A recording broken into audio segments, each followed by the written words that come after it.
A humanitarian ceasefire in Gaza has collapsed. Israel agreed to a 2-hour truce in a Gaza neighborhood hit hard by the shelling.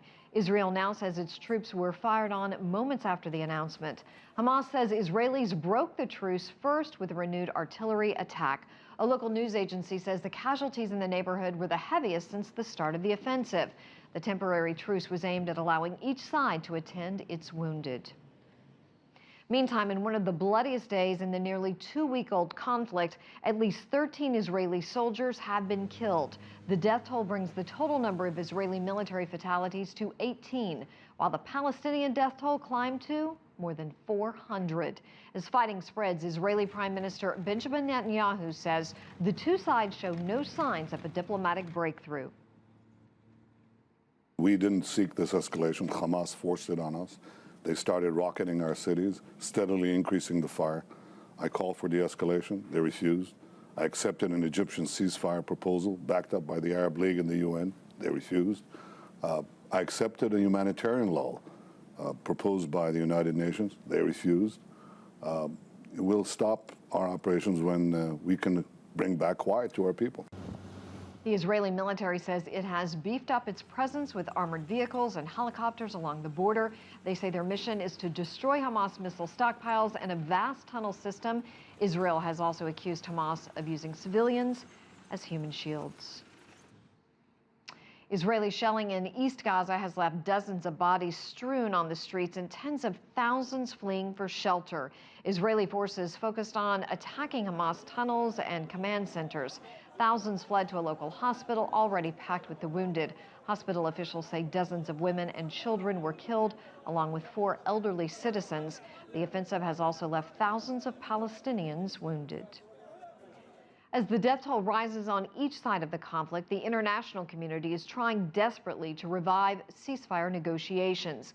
CCTV's Stephanie Freed is live in Tel Aviv with more. And Stephanie, why is Israel targeting this one specific Gaza neighborhood so heavily? Well, there was a report that 12 members of one family in this neighborhood were killed overnight, and that house, that family, was supposedly of a Hamas leader.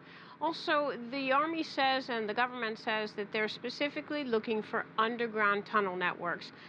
Clearly, they believe they're there. They're trying to get these underground tunnels where they say there are weapon stores, rocket stores. Also, the tunnels lead straight into Israel, and they're trying to collapse those. They said they couldn't have done that with airstrikes.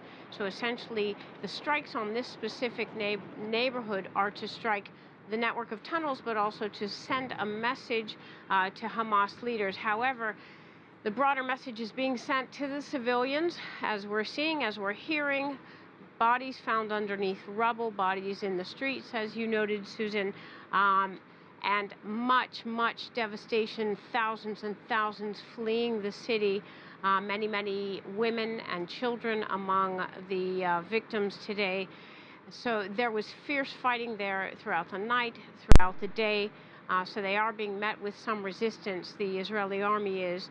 And essentially much, again, devastation in Sajaiya, that's the name of that neighborhood. What is the latest, Stephanie, from the Israeli Prime Minister, and do you sense any prospect for a ceasefire? Well, the Prime Minister and the Defense Minister held a joint press conference, a live televised press conference. They also had televised statements to the public this evening. First of all, they were extending condolences. These soldiers killed, they're the first.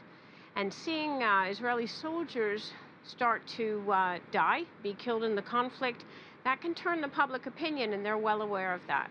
So they were extending condolences, trying to rally around this ongoing campaign. Both pretty much said that Hamas brought this on themselves, and that they have a mission. That big mission is to root out these underground tunnels. It'll keep going. One of the questions actually was that if there were a ceasefire, would the mission stop, even if they hadn't achieved their aims? That question still is lingering, essentially. However, because it was unclear from the Prime Minister what would be the action. However, they said that they will, both the Defense Minister and the Prime Minister said that they will continue with the campaign until there's quiet restored to Israel, and it looks like they're going to press deeper into Gaza. Stephanie Freed reporting live from Tel Aviv. Thank you for that.